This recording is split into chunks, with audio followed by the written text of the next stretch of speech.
تو بھائی سادے لوگوں کو بھی پتا تھا کہ اللہ کی رحمت کی بات ہمارے گھروں میں، ہماری گفتگو میں، ہمارا ایک دوسرے سے ملنا، ناراض نہ ہونا، مایوسی کی باتیں کرتے ہیں، مایوسی۔ میں انتظار میں ہوں، میں انتظار میں ہوں کہ کوئی بندہ مجھے ملے اور آ کے کہے میں بڑا راضی ہوں، بتائے اللہ کا شکر کیسے کرنا ہے۔ میں انتظار میں ہوں، اتنے سالوں میں مجھے بندہ کوئی نہیں ملا، جو ملا اس نے یہی کہا پریشان بڑا ہوں، دعا کر دے۔ بڑی اذیت ہے، سب سے زیادہ میں ہی تنگ ہوں، کچھ کرے، کوئی وظیفہ بتائے، کوئی تعویذ دے، کوئی ملے نا یار، کوئی ملے، کوئی کہے کہ الحمدللہ تعالی۔ اور میں نے تعلیم کے لیے صرف اور اظہار نعمت کے لیے، تشکر کے لیے کئی دفعہ آپ کے سامنے یہ کہا ہے کہ الحمدللہ جس طرح کے استاد مجھے ملے شاید کسی کو نہ ملے، اور میں نے اظہار تشکر کے طور پر کہا ہے پھر کس طرح کے شاگرد مجھے ملے ہیں اتنے اچھے فرما بردار شاید کسی کو نہ ملے، اور جس طرح کے سادے اور درویش ماں باپ اللہ نے مجھے عطا فرمایا۔ اب تو بڑا تیز لوگوں کا زمانہ ہے نا، شاید کہیں میسر آئے۔ اور میں کہا کرتا ہوں اتنے فرما بردار مرید بھی نہیں ملتے، لوگ تو کہتے ہیں فرما بردار نہیں ملتے، ہمیں الحمدللہ فرما بردار، تابع دار، ہر لحاظ سے اچھے ملے۔ اس کی وجہ یہ ہے کہ جیسے مرشد اللہ نے ہمیں عطا فرمایا ایسا کسی کو اللہ نے عطا، تو شکر کرے اللہ کی نعمتوں، شکر کریں۔ بس جہاں بیٹھیں گے جملے ٹوٹیں گے، جہاں بیٹھیں گے پریشانی۔ مجھے کچھ بندے ایسے ملتے ہیں دنیا میں جو صرف وہ اکیلے ہی ٹھیک ہے، یعنی ابا جی نے بھی ظلم ہی کیا ساری زندگی، اماں نے بھی ظلم ہی کیا، استاد بھی سارے غلط مل گئے، اور ہر بندہ ہی انہیں، اور پھر بعد میں اولاد ملی تو نافرمان ہی مل گئی۔ تو میں کہتا ہوں یار یہ ہو نہیں سکتا ویسے۔ بہرحال چلو اگر تو کہتا ہے تو بات سمجھ میں آتی ہے کہ ہو سکتا ہے کچھ سانحہ ایسا ہو گیا ہو، اللہ کی رحمت کی بات کرے۔ میرے نبی کریم علیہ السلام نے فرمایا بندہ سادہ تھا برباد پتے کی کر گیا۔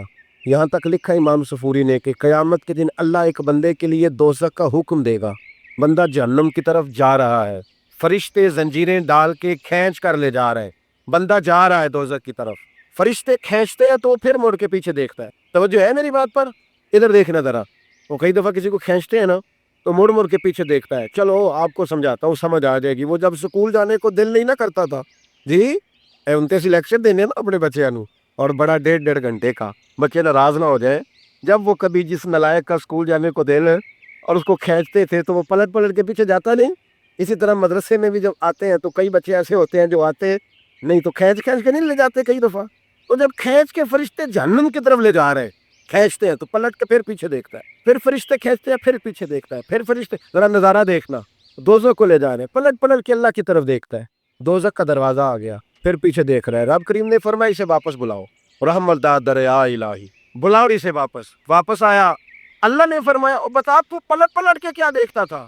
ویسے اللہ کو نہیں پتا کیا دیکھ رہا ہے، کیا دیکھ رہا تھا؟ تو رو پڑا، عرض کرنے لگا مالک میرا یقین تھا کہ تو بڑا ہی قریب ہے، اللہ میرا ایمان تھا تو بڑا رحیم ہے، اللہ میرا ذہن تھا تو معاف کرنے والا ہے۔ جب فرشتے کھینچتے تھے نا تو شیطان مجھے کہتا تھا اب تو جہنم میں جائے گا، پر میرا یقین کہتا تھا نہیں، رب نے معاف کر دینا ہے، اللہ نے معافی دے دینی ہے، بخشا جاؤں گا۔ پھر شیطان کہتا تھا کہ فرشتے کھینچتے تھے، میں کہتا تھا نہیں معافی مل جائے گی، یا اللہ دوزخ کا دروازہ آ گیا پر میری امید نہیں ٹوٹی، اللہ دروازہ جہنم کا آ گیا پر میری امید نہیں ٹوٹی، اور جب میں نے آخری دفعہ پلٹ کے دیکھا تیری آواز آئی کہ واپس لاؤ، تو میرے اندر سے آواز آئی کہ لے بھئی تیرا یقین جیت گیا ہے، تیرا ایمان جیت گیا ہے، تیرے اندر کی روحانیت کامیاب ہو گئی۔ بندے اور رب کی باتیں ہو رہی ہیں تو فرشتے چپ کر کے کھڑے ہیں، تو رب نے فرمایا تم خاموش کھڑے ہو، عرض کی یا اللہ بھی اس کا کرنا کیا ہے؟ فرمایا کرنا کیا ہے؟ جو میری رحمت کی اتنی زیادہ امید رکھے اسے جہنم میں ڈال دوں؟ یہ کیسے ہو سکتا ہے؟ اس کو پکڑو اور میرے فضل کے ساتھ اسے جنت عطا کر دے۔ تو پہلی بات یہ کہ اللہ کی رحمت کی امید رکھیں، صبح سے شام تک کہیں الحمدللہ۔ کیا کہیں؟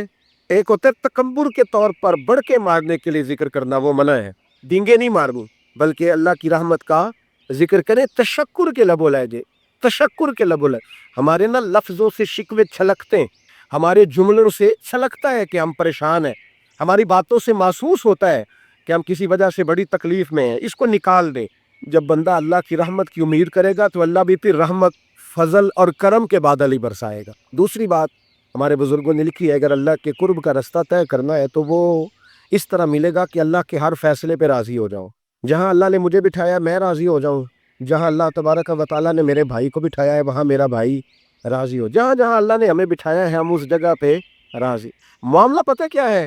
ہم اپنی مرضی کا فیصلہ چاہتے ہیں، اور مرضی تو اللہ کی چلے گی، مرضی اللہ کی چلے گی۔ میرے رسول کریم علیہ السلام نے صحابہ سے پوچھا تم کون ہو؟ حضور مومن، فرمائی ایمان کی دلیل دو۔ یہ بات مجھ سے کو پوچھے تو شاید میں جھگڑا کروں کہ ایمان کی دلیل، حضور نے فرمایا کون ہو؟ یا رسول اللہ مومن فرمایا دلیل دو حضور، دلیل ہے ہمارے پاس دو۔ یا رسول اللہ اللہ نعمت دیتا ہے تو ہم شکر ادا کرتے ہیں، مصیبت ڈالے تو صبر کرتے ہیں، اور جو فیصلہ اللہ ہمارے حق میں کر دے ہم اس پر راضی رہتے ہیں۔ میرے محبوب کا چہرہ خوشی سے کھل اٹھا، فرمایا تمہیں مبارک ہو، تم تو واقعی بڑے پکے مومن، تم مومن ہو، اگر اللہ کے فیصلوں پہ راضی رہتے ہو تو پھر تم۔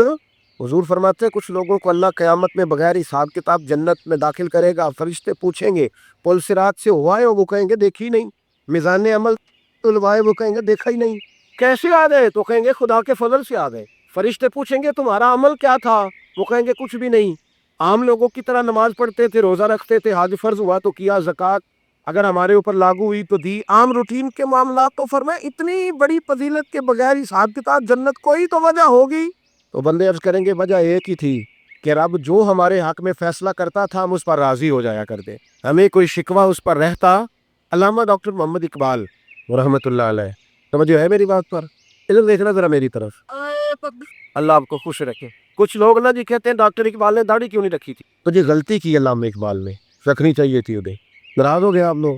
جو جس کی غلطی ہے وہ اس کی ایک غلطی ہو گئی ان سے، انہوں نے نہیں ٹھیک کیا۔ اب اقبال کے داڑھی نہ رکھنے سے کیا سنت کی مخالفت پر اسے ڈگری دی جائے گی؟ وہ میں ہی کیوں نہ ہوں، جو کام خلاف سنت ہے وہ بہرحال۔ لیکن میرا سوال یہ ہے کہ اقبال نے صرف داڑھی بھی نہ رکھی، باقی سارے کام اچھے کیے، تو آپ باقی کے تو سارے اچھے کر لینا۔ اقبال نے جو کام کیا، جو دین کا درد دیا، جو پیغام دیا، جو جدوجہد کی، اس کو تو سمجھ لو نا۔ مطلب صرف داڑھی پہ آ کے دلیل پکڑتے ہو۔ علامہ اقبال نے مکان بھی نہیں بنایا اپنا، کتنا بڑا آدمی ہے، کوئی جائیداد ہے اس کی؟ تسی بھی چھوڑو مکان سارے۔ اقبال وہ دیکھیں نا، بابے بلے شاہ کی لوگ مثال دے رہے ہیں کہ بابا صاحب مجذوب آدمی تھے، تو بابا صاحب کے حصے میں تو کئی مربع زمین آتی تھی، وہ بھی انہوں نے نہیں لی۔ ہمارا ملانگ روٹی کا اس کو پتہ ہے، نوٹوں کا بھی پتہ ہے کہ 5,000 والا کون سا ہے، 100 والا کون سا ہے، باقی ٹائم وہ بابا بلے شاہ بن جاتا ہے۔ یہ کون سا سٹائل ہے کہ مرضی کی چیز آئی تو قابو کر لی؟ تو ڈاکٹر اقبال نے یہ درست کیا، لیکن اس کے باوجود ہمارا نظریہ ہے کہ اللہ اس کی یہ خطا معاف کرائے گا، پر بندہ بڑا باکمال تھا، یہ بڑی خوبی تھی، اور اس میں بھی کچھ حکمت ہوگی، کچھ باتیں ایسی انہوں نے لکھی ہیں بعض جگہوں پہ۔ لیکن اقبال کی جو معرفت ہے، جو حسن ہے، جو وقار ہے ان کے لب و لہجے میں، اس کا انکار کیا جا سکتا نہیں۔ لیکن اس کو ہم ڈیفینڈ بھی نہیں کرتے، جو کسی میں کوئی کمزوری ہے وہ بہرحال اس کی بے۔ ایک سوال بڑا اٹھتا تھا، لوگ کہتے تھے کہ آپ روز داڑھی کی بات بھی کرتے ہیں اور علامہ اقبال کی بات بھی کرتے ہیں، تو میں نے آج اس کی وضاحت کر دی، بات کی سمجھ آ گئی آپ حضرات؟ علامہ اقبال نے ایک بات لکھی ہے، اقبال کہتے ہیں جب میں لندن میں وکالت کرتا تھا تو ایک خاتون تھی، لیڈی بارنس اس کا نام تھا، چھوٹے موٹے مقدمات لے کے وہ میرے پاس آتی تھی، بی بی ایک ہوٹل چلایا کرتی تھی، اس کا خامن جو تھا وہ فوج میں ملازم تھا۔ اقبال نے خود لکھا ہے، اقبال فرماتے ہیں کہ ایک دن وہ خاتون پھر کسی کیس کے سلسلے میں میرے پاس آئی، تو جب وہ آئی تو اس نے نقاب اوڑھا ہوا تھا، برقع کیا ہوا تھا، تو چونکہ اس نے نقاب اوڑھا تھا مسلمانوں کی نشانی تھی۔ نقاب اوڑھنا کن کی نشانی ہے؟ اللہ آپ کو خوش رکھے۔ تو کہتے ہیں وہ نشانی چونکہ اہل اسلام کی تھی تو مجھے تجسس ہوا، میں نے کہا لیڈی خیریت ہے، میم صاحبہ یہ برقع پہنا ہوا ہے؟ تو کہنے لگی ہنس کے اقبال مجھے پکا یقین تھا کہ آپ ضرور پوچھیں گے۔ تو میں نے کہا اچھا تو یہ برقع؟ تو کہنے لگی الحمدللہ میں مسلمان ہو گئی۔ تو میں نے فوراً کہا کہ آپ کا شوہر تو فوج میں ملازم ہے، فوجی کے لیے بدلنا اور پھر ملکی قانون اور یہ چیزیں؟ تو کہنے لگی اس نے مجھے کیا کہنا تھا، وہ خود کلمہ پڑھ گیا۔ تو کہتے ہیں میں اور متجسس ہوا، وہ کیس کی بات کرتی تو میرا تجسس بڑھ گیا، میں نے کہا تو کیس چھوڑ کے بتا کلمہ کیسے پڑھا؟ تو کہنے لگی اقبال اصل بات یہ ہے کہ میں نا بے اولاد تھی، خاوند بھی بڑے اچھے پیسے کماتا، میں خود بھی ہوٹل چلاتی، پر ڈپریشن اور ٹینشن اور بلا وجہ کی پریشانیاں جان نہیں چھوڑ۔ یہ ٹینشن اور ڈپریشن کا نا مجھے عربی ترجمہ کوئی نہیں ملا، یہ ڈپریشن اور ٹینشن کا نا میں نے تلاش کیا ہے، لیکن مجھے عربی لغت کے اندر ان کے معنی مجھے لگتا ہے کہ اس زمانے میں یہ چیزیں تھی ہی نہیں، ہوتی تو ان کا کوئی نام بھی، یہ آج ہے نا تو اس لیے آج کے زمانے میں ہی نام ہے مفت کا، مفت کی پریشانی۔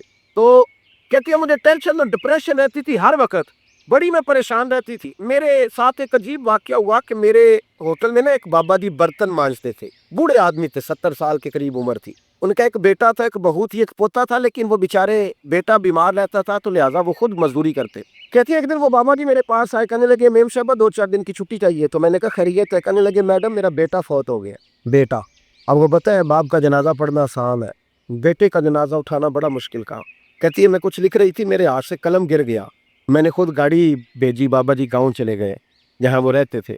کہتی 2-3 دن کے بعد میں اور میرا شوہر گئے تو رستے میں ہم باتیں کر رہے تھے کہ کیا تعزیت کریں گے، ایک ہی بیٹا تھا، کوئی رشتہ دار بھی نہیں، تو اس کی تو کائنات اجڑ گئی، کن لفظوں سے اسے تعزیت کیا کہیں گے؟